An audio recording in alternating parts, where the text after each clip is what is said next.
the sixth meeting of the Disaster Prevention and Resiliency Task Force will now come to order. It's good to see the members here today, and I guess we can ask the secretary to call the roll. Senator Herron, Senator Howell, Senator Maiden, Here. Senator Reed, Here. Representative Blanton, Representative Hart, Here. Representative Tackett Lafferty, Representative Whitaker, Here. Co-Chair Freeland, Present. Co-Chair Webb. Here. At this time, if I could have a motion for approval of the minutes. So moved. Thank you. Second. Second. First, there's been a second. All in favor? Aye. Aye. Minutes are disposed of. Now, the agenda, we're going to have a little departure from the agenda because we've had folks here from Southeast Kentucky, and I want to honor their presence, honor their schedule. And we'll go, if you all want to stick around for our recommendations, you can do that. You feel free. Because, you know, what you all are presenting is, we allude to that kind of thing in the presentation. Just want y'all to know that. But at this time, the good part about the task force and having my representative co-chair here is, you know, from the West Kentucky, different challenges, and then East Kentucky, we have different challenges, different types of flooding, different types of disaster, but we bring that perspective, and we appreciate what you've been through. Our condolences to the Pikeville area, and I think knowing the folks that I do, you know, the resilience is there for your community, always has been, and as you all adapt from one economy to another, and we want your residents to be able to stay there and be safe. So with that, I'll introduce the topic of Eastern Kentucky Disaster Relief Center at Bear Mountain in Pike County, and I'll ask you all to introduce yourself for the record and proceed. I'm Greg May. I'm the CEO and President of Utility Management Group. Just here on behalf of the University of Pikeville and the citizens of Pike County. Good morning. I am State Representative Ashley Tackett Lafferty. I represent the 95th House District, which includes both Floyd and Pike County. And we're here today to present on a great idea. Obviously, our community over the past few years throughout Eastern Kentucky, Letcher, Pikeville, Colerain has been hit terribly here in our most recent flood. And we're here today to talk about our Eastern Kentucky Disaster Relief Center at Bear Mountain, which has been proposed by the University of UPike. And they have some cooperation throughout the community, and we would like to present it to the committee today. So thank you, Chair Webb and Chair Freeland, for letting us present this to you today. Good morning. My name is Lori Worth. I'm the Executive Vice President at the University of Pikeville, here on behalf of the university. Thank you so very much for having us here today discussing the important issue of a disaster relief center in Eastern Kentucky. We appreciate your support. Good morning. I'm Laura Dameron. I serve as Assistant Vice President at the University of Pikeville. Grateful to have the opportunity to be here today and to have your time. Pikeville is my home, and so I'm very interested in this conversation and coming up with some solutions to help our people. Chair, we are here today to just discuss an idea. We have noticed with the most recent flooding that a lot of times we are going to separate places for separate things, and our community is somewhat segmented. And we were presented, and Senator Philip Wheeler also, with an idea proposed by the University of Pikeville about a centralized flood relief hub. And it's really not just flood relief, even though with Bear Mountain, as highly elevated as it is, it makes a lot of sense with flood relief. But it's actually a natural disaster hub. And first we will have Mr. Greg May begin just to give you a little idea of how our community's been affected. So thank you, Representative. Thank you, Madam Chair. The one thing I think all of us know in Kentucky is what we've been faced with in the last several years The massive. Greg, is your microphone on? I'm sorry. Thank you. That. I said, I think all of us know that how we've been affected all across Kentucky, Western Kentucky, kind of like what Chairman said, different types of flooding in Western Kentucky and Eastern Kentucky. And sometimes the last disaster we had was a lot of river flooding, which caused a lot more damage in the economic hub of our city of Pikeville and Coal Run.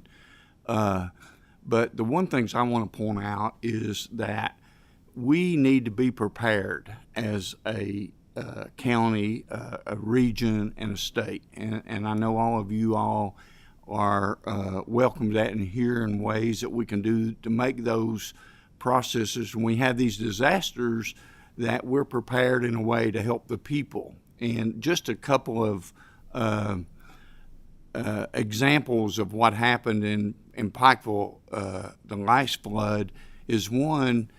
The only place we have in Pikeville is Expo Center, and it's located kind of in the center of Pike County, but it's also close to Floyd County and Letcher County.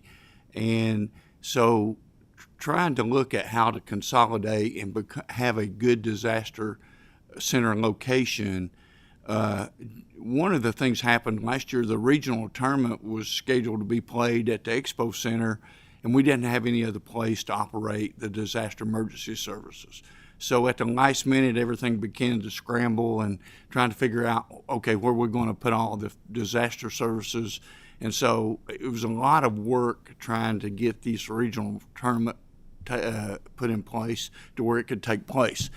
The other part of that was, and Representative Lafferty will address also, I think, was, you know, the only place Floyd County had was the Jenny Wiley Park and the campgrounds and stuff. And I think the problem with not having a formal place and a very prepared place to handle all of this and a bigger place to handle a lot more people is Jenny Wiley suffered a lot of economic damage just because they lost their ability to have the campground open.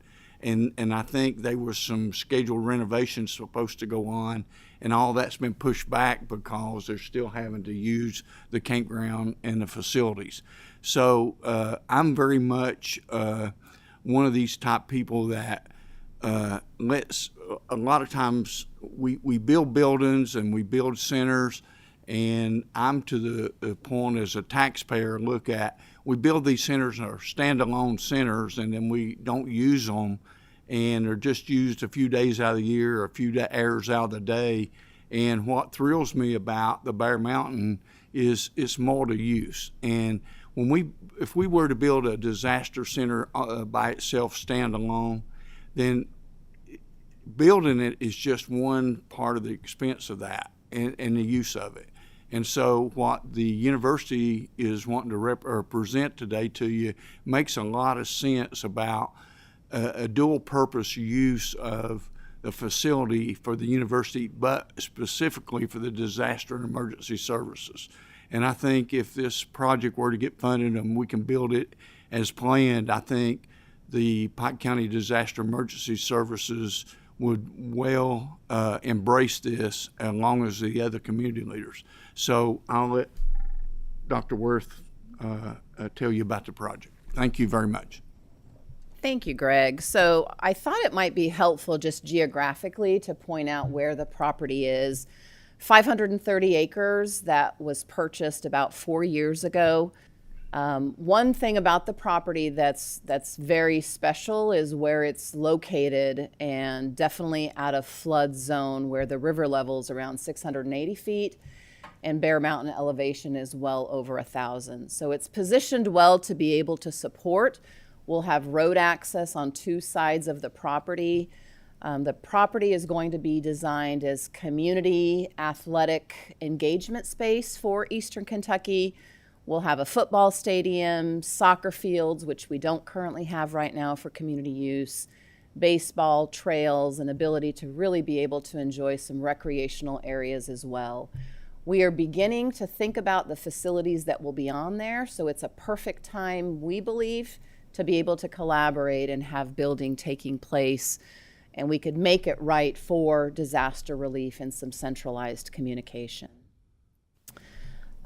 Here's the overall lay of what the property looks like, and side by side being able to have a multi-purpose use for this property is really what the goal is. So in addition to having the track field, as you enter, so if you look at the very bottom corner, number 11 is really the entrance to the property, the main entrance, and the road goes up. There are several pieces of flat property, and that's centralized with some fields. If you go up to that B section, that's an entire section before you have the stadium, and that will be parking, and our goal is to have RV hookup, parking for relief vehicles, and really a centralized place that would be available when disasters hit. And then the rest of the property that's currently being designed, our thought and proposal would be some dual usage space that when we need different centers and communication, a command center, distribution hubs, that those would be available. And when they're not needed for disaster relief, the community could have use. And so we feel like that would be an important process as we think about building this. This is the view of what the football stadium would look like. We've got a planned press box that will have several different purposes that I'll talk about. As you enter the property, the entire parking area will have some dual usage with RV hookup and being able to have storage facilities. There is a 3-story soccer football complex, and we'll talk a little bit in the next few slides as to what we will do with that, but I wanted to just make sure that you all saw an overview of what the property looks like and the specific centers. The command center that's right listed on the football field, we feel like this would be important. It's a 3-tier facility that we have planned to build. Our goal is in the next 18 months, we have architectural plans completed. Pending on the support of funding, we can outfit this for dual space to have plenty of shower space, which is outlined in red in our graphic. We have urinals, toilet facilities. We have a medical clinic that we can have. At the University of Pikeville, we have a medical school, a dental school, and optometry school. So being able to have student and clinic space and credentialed clinicians to support community use during disaster relief will be very important. And so this space can be outfitted for that as well. On the street level, our goal is to have food service available, and that would be important as well to be able to have some food distribution. An emergency shelter space, which I've outlined in yellow, and then again, additional restroom usage facilities that we would make available to community members who would need it. Currently, as you all know, we had a whole lot of businesses that came in and supported. I think for the last 10 years living in Eastern Kentucky, that's been a blessing. The fact that people really come to the table and they want to collaborate and partner, that's the hallmark of who Kentucky is and who our region is. But those businesses were disrupted, and there was economic development challenges during that flooding. And so the hope of having a centralized place is that we could continue to support businesses to operate and yet come and support the needs during disaster relief. The very upper level, which would be a continued command center, we would have a dining room, catering that's available. Currently, there are coaching offices spaces, but those could be used as meeting spaces for emergency relief as well. I've spent most of my career in communications, and so I well understand the importance of crisis communication in these situations and how critical it is to have that centralized. I think we saw with the flooding in North Carolina, that was a real challenge. Communication was a real challenge for them. People looking for their loved ones and not knowing who to call to find out if their loved one had been impacted. And Dr. Worth and I work with a colleague at UPike who was severely impacted by the flooding earlier this year, who was trapped in her home on the second floor of her home. And that communication was a challenge for her, and she's one of many. And so having a a centralized communication center on campus is critical for disaster response teams, for 911 office. The technology will be there, and I think that's critical. It will be well outfitted for internet, telecom, video, and power. So the elevation of Bear Mountain is also very important when we talk about availability of power in a situation like that. So that's a critical component to this project, that we can bring all of those communications together instead of them sort of being piecemealed and people kind of being lost and not knowing who to call or where to go or how to find information. Also, the distribution center. So this would be a new building associated with the Bear Mountain project as part of this disaster relief effort. This would be an indoor track facility, which would, of course, double as a distribution center. Dr. Worth mentioned earlier how businesses were disrupted, and Greg mentioned the arena in Pikeville. Everyone willing to help, of course, and happy to do it, but this would be a space that could be used to distribute needed supplies that wouldn't disrupt the course of the business at the university. So if our track team didn't get to practice indoors for a period of time, like, that's okay. Other arrangements can be made, but we feel that this facility, again, would create some continuity in the situation like this and not disrupt our local businesses and our economic development. And I guess I'll just add, with a centralized distribution center, I think the challenges this last go around were so many different places that people just didn't know where to go and ask for help. And there was inconsistent hours of where to get the help, different contact individuals. And so although people are willing to help and there was supplies that were delivered, it was not as organized, even though the intent was there, right? So I think having a distribution center would definitely help us co-locate some of the very important supplies. And as Representative Tackett and I have talked, really time is of the essence. During these situations, our whole goal is to really turn it around quickly so that folks are helped and that businesses could get back to normal production, our students could go back into schools, and really have us being able to operate the way we typically would want to do as a community. The overall budget for the project, it's also listed in your handout that you have printed. I've listed them in order of priority as well for us and what we've talked to community members about.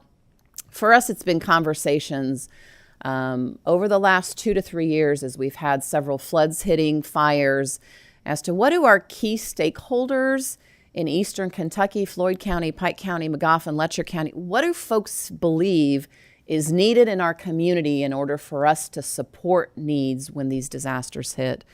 And so having that telecom and communication center seems to have risen to the top, ways for us to be able to communicate seamlessly. And that distribution center is second as a priority. We have the proposed size for you, the square footage, ways that we can construct that efficiently, and ways that several different organizations can use that at the same time when we don't have a disaster. The RV camper hookups, those would be important, but we also have a large festival in Eastern Kentucky that takes place annually. So during Hillbilly Days, we often have folks that want to come and visit. Our hotels are full, and there needs to be additional space where we can host individuals, and we would like to use this Bear Mountain space during that festival as well. The shelter and the training session are the last 2 items in the budget as well.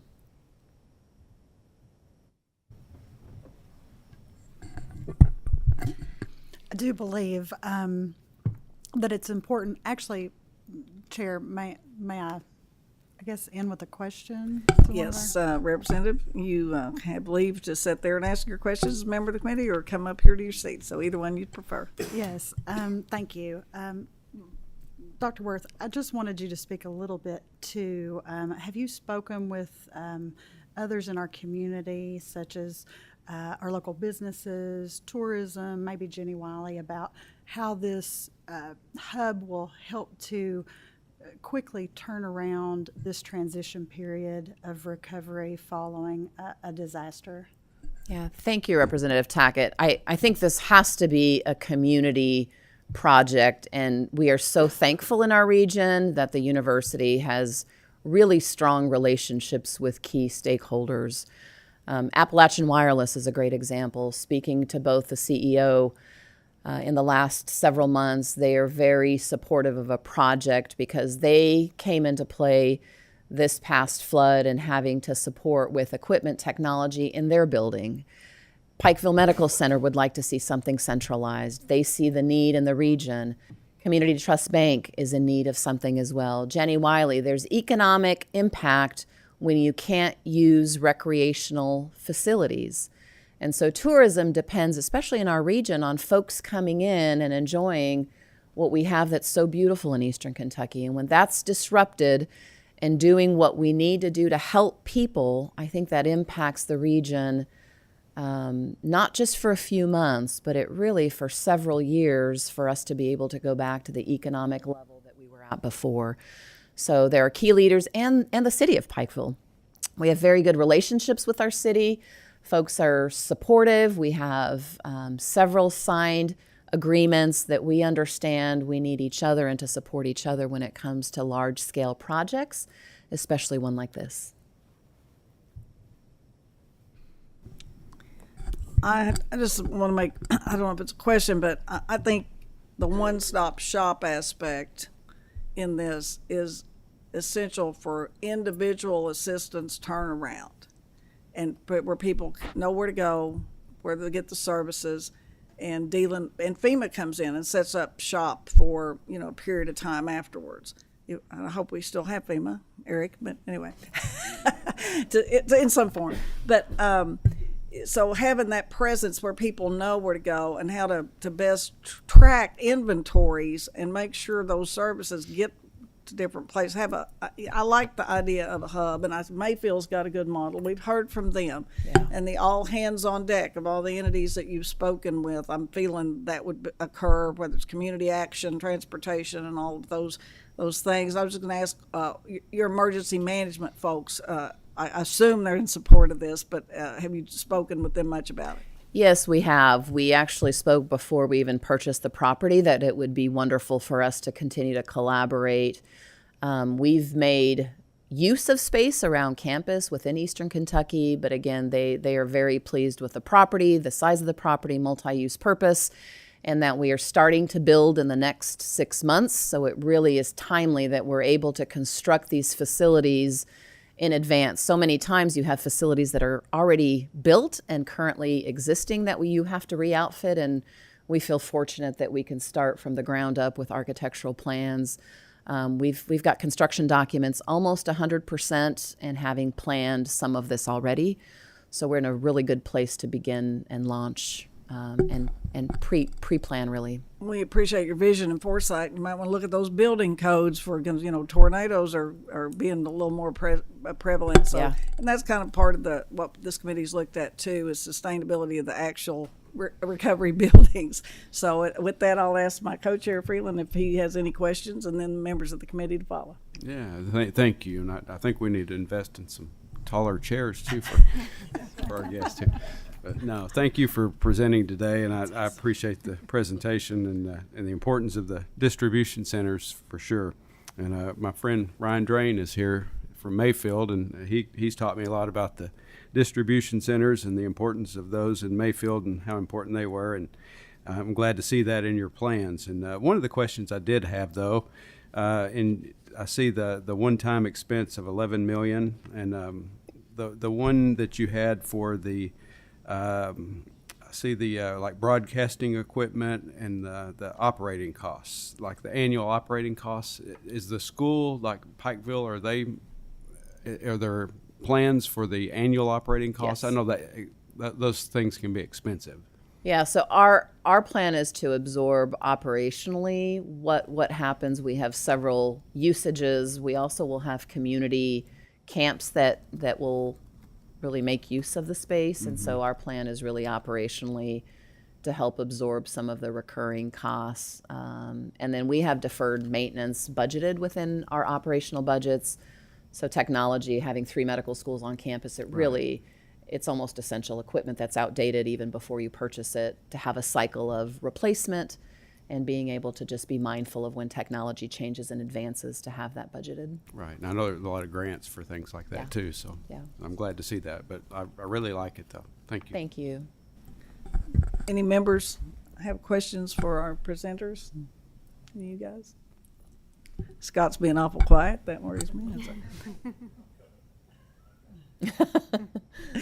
But we really appreciate the presentation. Greg, thanks for coming and sharing from your perspective as a community leader and what you do with utilities. We appreciate that. And Representative, you identified this need early on and have advocated for this. And of course, we appreciate the university on so many levels. Thank you. And we want to extend a thank you to Representative Tackett. Your support of our region is really unconditional. And so thank you for that. And we appreciate y'all coming, and we'll be talking, I'm sure, more. Thank y'all. Thank you. Thanks so much.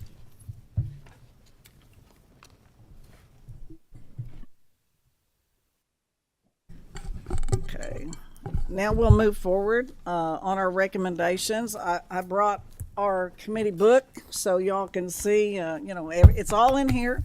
All the presenters, all the topics, a lot of the information that shows how timely and needed and diverse and multi-layered that this topic is, and how important it is to Kentucky. I'd just like to thank you members for hanging in there. I think we've all been affected in some way by natural disaster of some sort, and we're very passionate about it. I want to thank the co-chair, who brings a unique West Kentucky perspective, and being a broadcast guy, communication's important, and he's the expert on that. So, and I also want to thank our staff for putting up with us and many variations and drafts and thoughts thereof. But and I want to thank our emergency management team in Kentucky, Eric Gibson and Duty Officer Murphy's here. She was with me in Washington, D.C. this week, and contributed a great deal and was there eager to learn about what's going on there. And there's a lot going on in Washington, D.C., but Eric's been there with us since day one, talked for hours with me and other members and other people interested in this topic. And I think we've got one of the best in the nation, and I tell folks that. So we appreciate you all and your interest in being here. Look forward to working with you. And I think one thing we proved is, disaster preparedness and resiliency is a lot larger than emergency management, because you want to prevent the emergencies before they occur. And it makes everybody's life easier. It makes the state bottom line issue easier. And, there's a physical side to this, not only the humanitarian side, which we've all seen folks suffer, and you just saw some examples in Pike County throughout the state. And that those occurrences are going to increase on all the things we've talked about. The projections are billion dollar events are going to increase well into the future, and they already are, and that trend's going to continue, and that affects the state bottom line, not only in recovery and but our base, our physical base of economic development, people working, people paying taxes, property taxes. You see evacuations occur after these disasters sometimes, and what that does, it has a lot of impact on school systems and other infrastructure, and it's harder to attract a replacement, a population and business. So there's a big physical side of this that affects state bottom line, and we want to make sure that the estimates, that every dollar we put in, it's not a budget subcommittee or anything, but we're going to have some budget, and we're going to have some budget items to invest every dollar. Depending on what you read, Chris, $8 to $13 back or $14 back. Every dollar you spend in prevention, that's what the state bottom line will receive. Sometimes hard to quantify, and that's just intangible products, not in human lives or human impact. So this is a very important topic, and we've crafted these recommendations, and we've probably not been real specific because it is fluid. It is evolving. We are a non-coastal state. There's a lot of coastal models out there with a lot of big budgets that we followed and met with from South Carolina on, but we are not those states. So what we're having to do is somewhat novel. There are other models out there for a non-coastal state but we're trying to craft something that is tailored for Kentucky that will work, and it may be gradual. It may be implemented in phases to deal with some of this. But and Eric and I were talking this morning. What's coming out of Washington is better than it was originally thought as far as FEMA and disaster relief, because instead of doing away with it, they're now calling for a modification, which that makes me feel a lot better as to what the states might have to be, not only administratively, but backfilling programs and administrate these programs if it was totally done away with. So we're waiting on a report. The council is meeting. There's a report. It's going to be hard to look at budgeting along those lines for a while. There's a FEMA Act that we anticipate will be out 2026. Don't know the exact timeline with Congress, but that's the anticipated date. So we will have some more information. So if we start off with some of these recommendations in this session, we can grow and adapt with what the federal government sends us. So I don't want to be pessimistic here, but that's the reality of what we're dealing with, and dealing with the federal government on many levels, not just general budget, but as to the agency that we work the closest with in the disaster area. So having said that, I'm going to run through these. We did present these to the committee. We've not received any concerns or questions. Is that right, staff? About this. So I hope, I don't think we have anything too controversial. And again, we have been general. And there will be legislation that flows from this, hopefully in a form. And then I know Representative Hart has an issue he's interested in and working on that dovetails very nicely with this and goes along with the planning and money spent and inventory and build as we go and build to be resilient. So I appreciate that. And his passion as a responder and everything with that in the area of Falmouth, which gets traditionally hit hard. So everybody's thinking about it and working on it, and that's encouraging. But the number one thing is to establish a state resilience office. Like I said, many states have this already. It would be a coordinating body for preparedness, resilience, and mitigation efforts. It would focus initially primarily on data. I think data is a key word that we've heard all over the country and the world in regard to this, as far as tracking, mapping, history, projections. And that office would be work with the agencies, and I think we've all learned. I know I've learned what agencies are involved. Agencies I didn't really fairness in coordinating those agencies and tearing some of those silos down to get information, to make sure we don't have duplication of expenditure, to have accountability for expenditures, and just agencies talking to one another and sharing maps and sharing data and talking on a regular basis. And that's what I envision for the State Resilience Officer. And that some of that office have a technical component to talk about what Representative Hart, and I've got a technical background, so about urban planning, structures, transportation projects, and how to best mitigate when you go as you go. So I think the office needs to have that component as well, and you'll be hearing more about that. Secondly, the continuation of the task force in some form, whether it's a task force like we're doing now, or an oversight committee, or a regular committee, whatever that form is. The General Assembly needs to be involved. We know what's going on when they hit. We have to deal with the folks and deal with the issues, and for state budgeting and stewarding of tax dollars, and again, making sure we're accountable with federal government and other entities that fund. So that I'm going to ask that it be continued in some form. I think we've already made some movement on statewide codes and standards in building. And then we've heard some great information on preparedness with our flow systems, our monitoring, and things like that that are just no-brainers. And hopefully we can make the expenditures necessary to make a big impact with small amount of money. That's low-hanging fruit to me.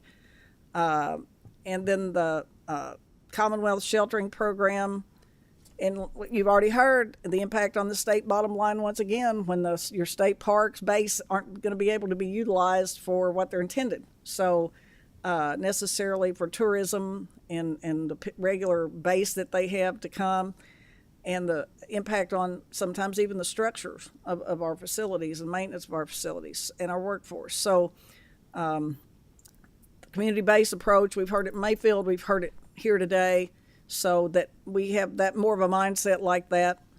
And then utilize the urban search and rescue team and swiftwater teams with a little emphasis. I like swiftwater rescue teams. I've talked to several entities about that, including KCTCS and the Fire Commission, and how we can enhance and expand that, along with, we've already paid a lot of attention to our urban search and rescue teams. That's working out well. So continuation of those. And then recovery. I'm going to let my co-chair talk about that a little more on the recovery side.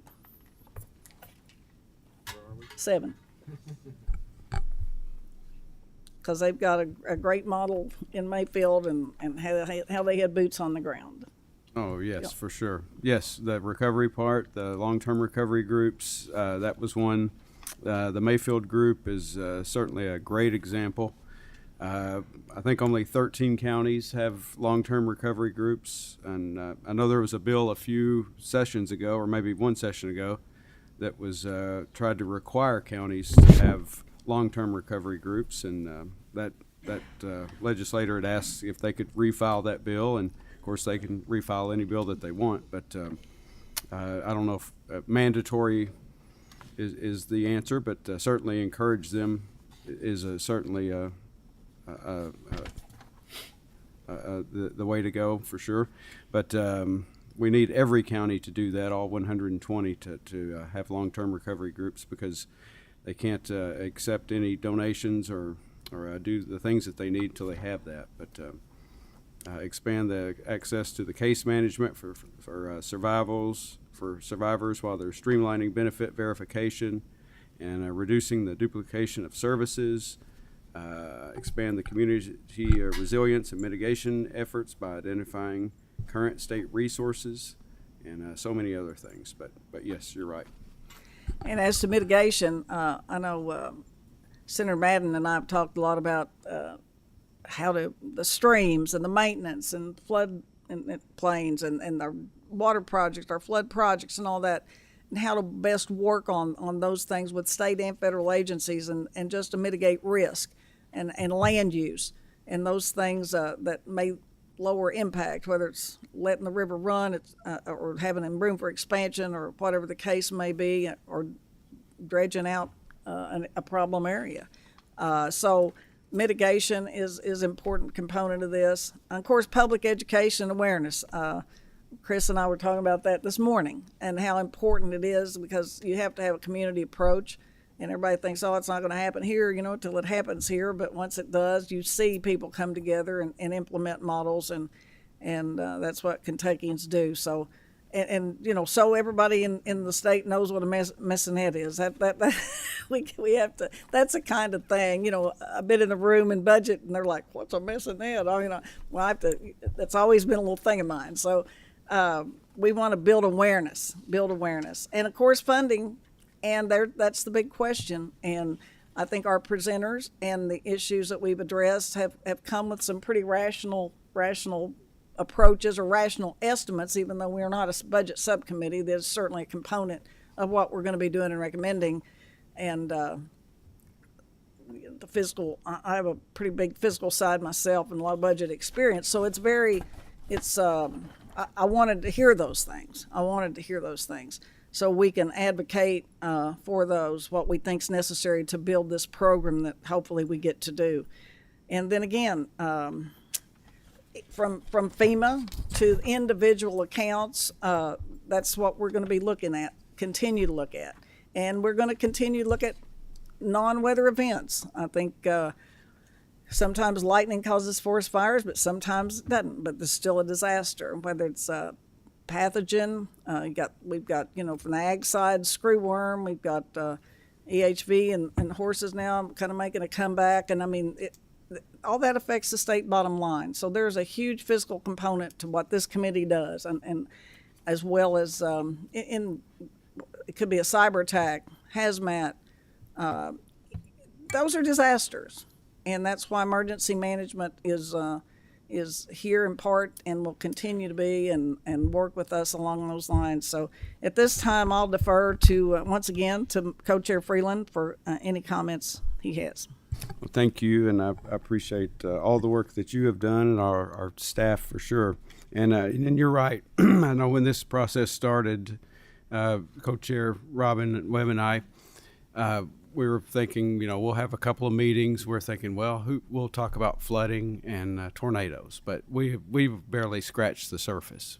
It's been amazing the number of topics that have arisen from this, and I hope that we can continue this task force because, like she has said, we've talked about forest fires, we've talked about the mesonet, things that we didn't really know existed. So we've learned so much about disasters, mitigation, and things that are so important, and things that are so important to Kentucky. So I hope this task force can continue, and I think that there's so much that is so important to Kentucky. And you talk about since 2020, the billions of dollars of damage that has been done.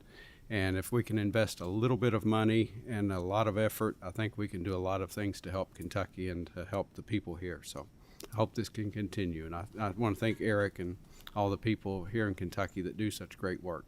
So thank you.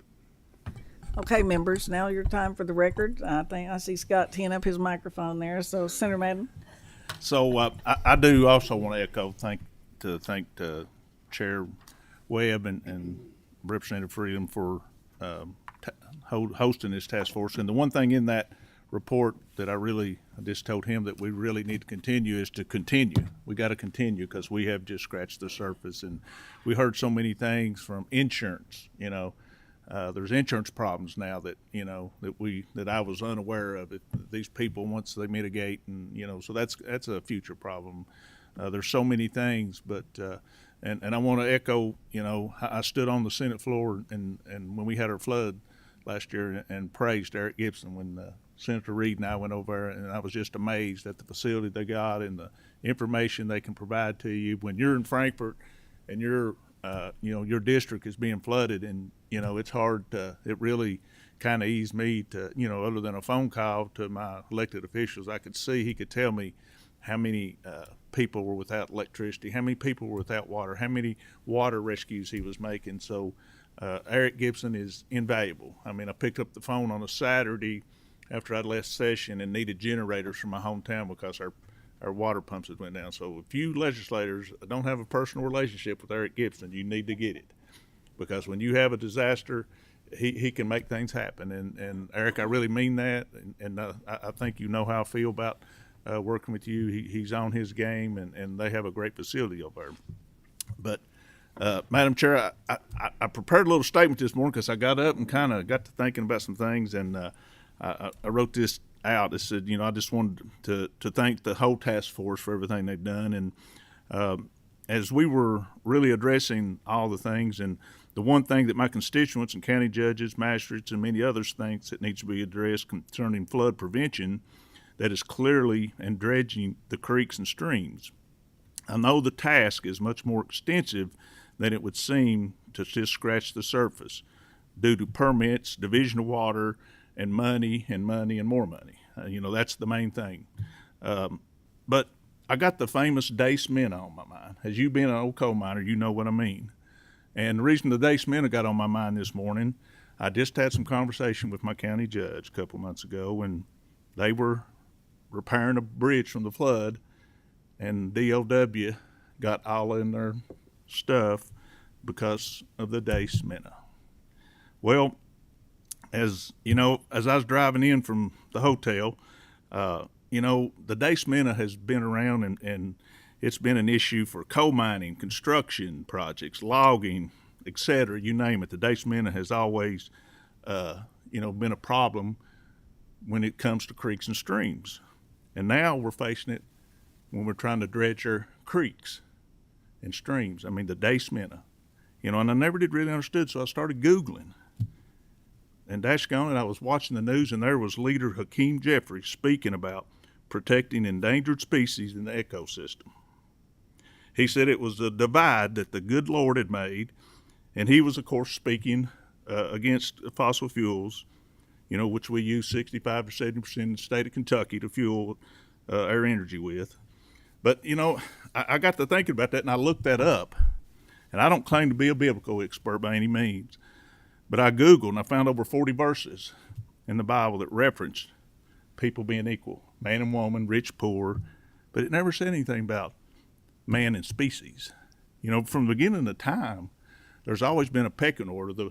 The strong will survive, and people hunt, and they do. So if this species that we often hear about stopping coal projects, stopping construction projects, and now it looks like it's going to keep us from doing the one thing that my constituents, my judges, my magistrates say needs done more than anything, dredging creeks. Well, then maybe we should do something. It just always perplexed me that the value that they put on a Dace Minnow, especially over human life and communities. Could we not raise Dace Minnows like they do fish in hatcheries? Go clean our creeks out and restock our creeks with Dace Minnows if they're so important. Now, I will tell you that I did research about Dace Minnows, and fish, turtles, snakes, they do provide something, I guess, and I really didn't know what the significance of that Dace Minnow was that I've heard all of my life growing up in coal country. But, we cannot allow a minnow to prevent us from protecting our communities and our people. I mean, to me, a life has to be more important than a Dace Minnow. And I know that's a little bit funny, a little bit crazy, and I got on my mind, and daggone if I didn't walk in and Hakeem was on CNN talking about it this morning. So that's my sermon for the day, and I do appreciate it. And like I said, we do have to continue in my area where I live. I've watched flooding. My father was mayor, and we've dealt with flooding in our area for years. We have a big new flood wall that was built in the 80s, but we still have outline flooding in the county and stuff. So, I'm like you, it's not going to go away. One of the questions I think I asked from the people from Western Kentucky has you always hear about the line of the wind or the line of certain storms. Has it changed? And I think Eric and them said, yeah, it, literally has changed a little bit. It's going at a different direction. And, so, we got to be prepared for that.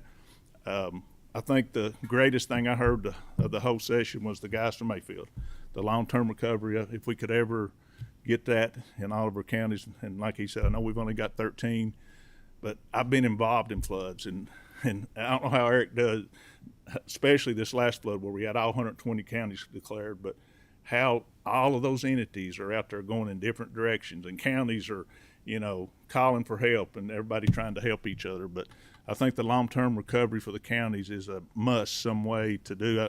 I'm like a representative. I don't think we should, mandate it, but we somehow should try to work with them, and work with Eric on that. And I've spoke with Eric on it. He agrees that it's very helpful and makes his life a whole lot easier for the counties that have that. So I'll stop there. Thank you, Scott. Well, and I'm going to use a little chairman prerogative to follow up.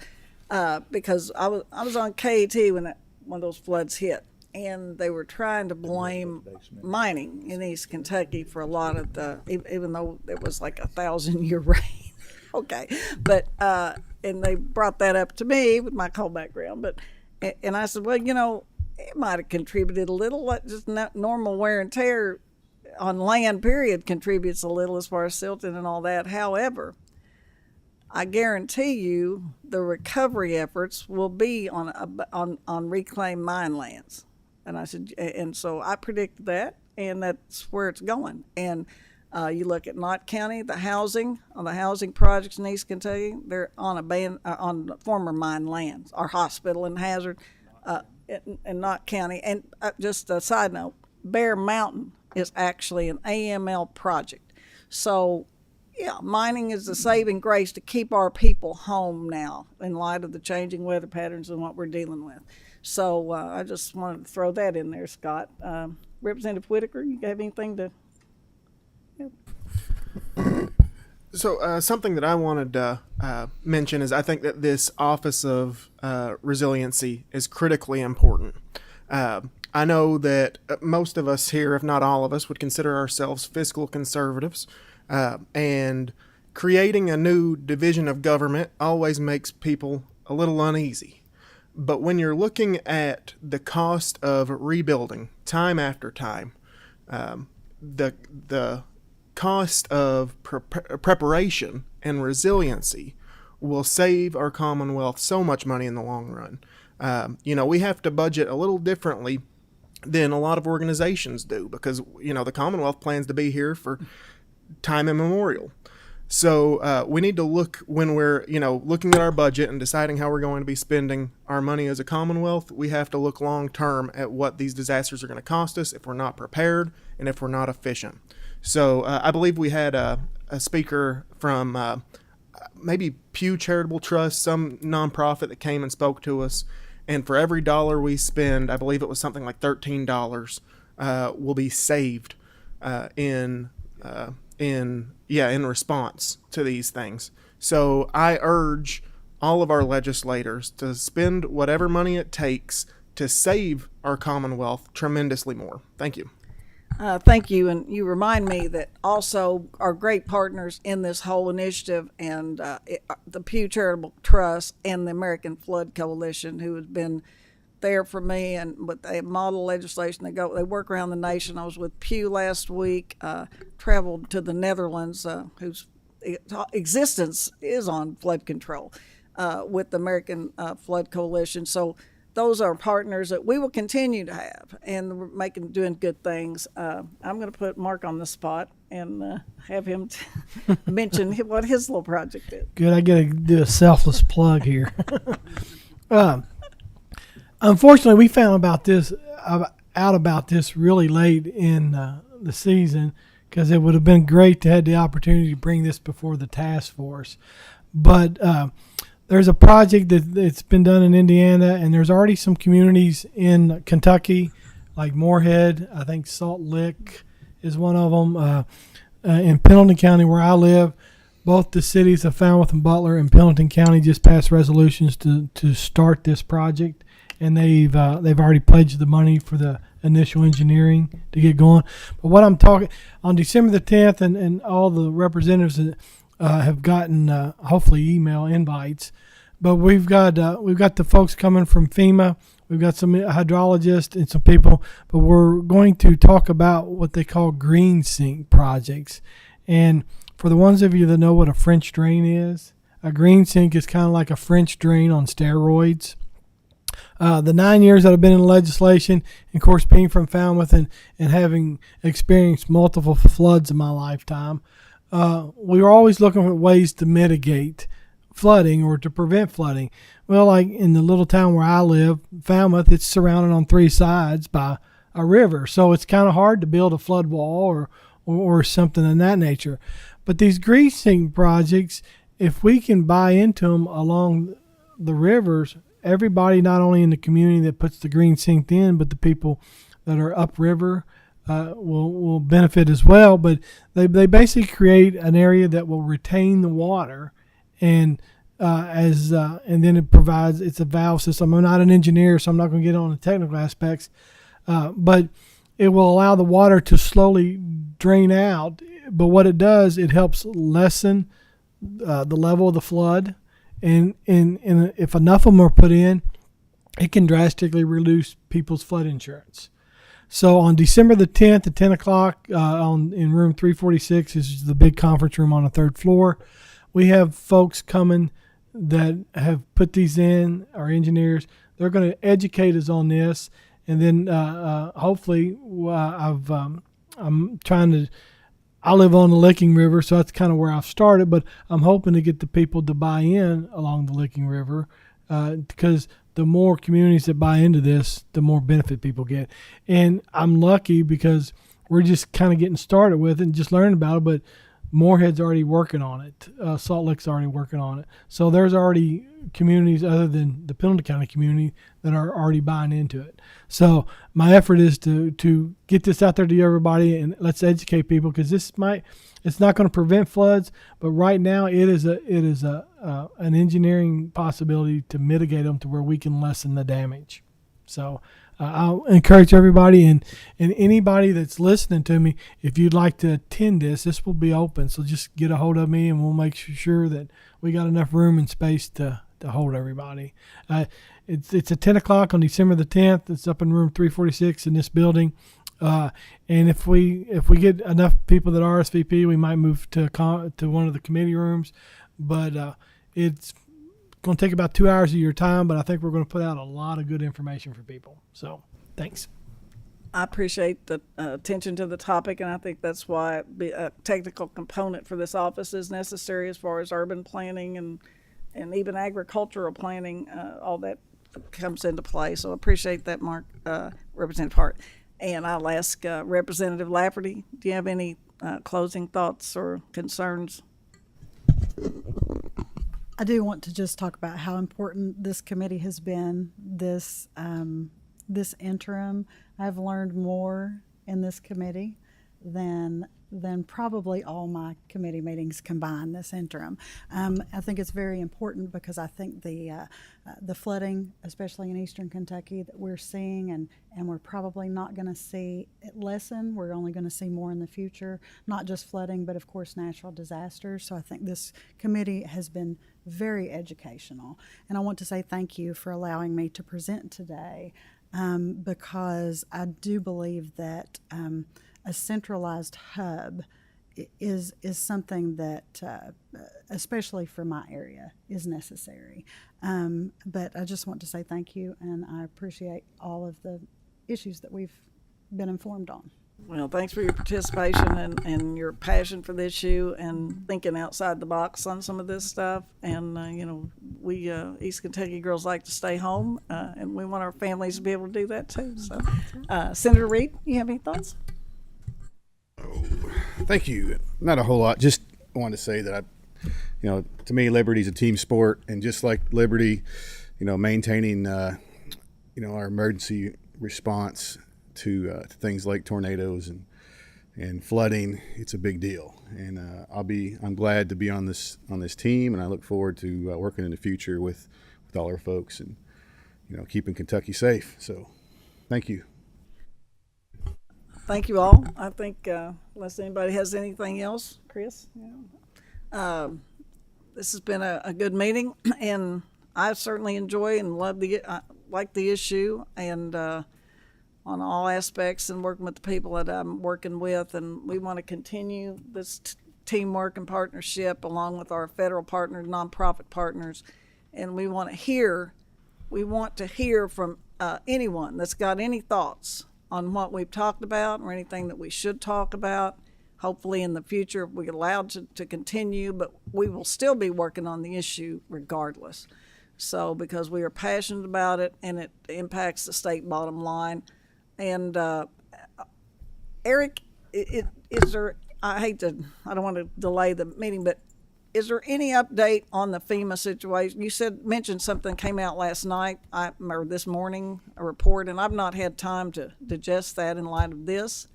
But if you have anything, be welcome to come to the podium and just back me up in my concerns about the federal government, if nothing else. But if you know anything new that tell the committee before we conclude our business. First, ma'am, thank you for all the kind comments that are made about the work that's done in emergency management. It's truly a team effort. I can't say enough about the workers that I have over there and how we have found ways to work across many of our state agencies, and we're supported very, very well by a lot of our agencies, and I appreciate the initiative and the work that the body has done.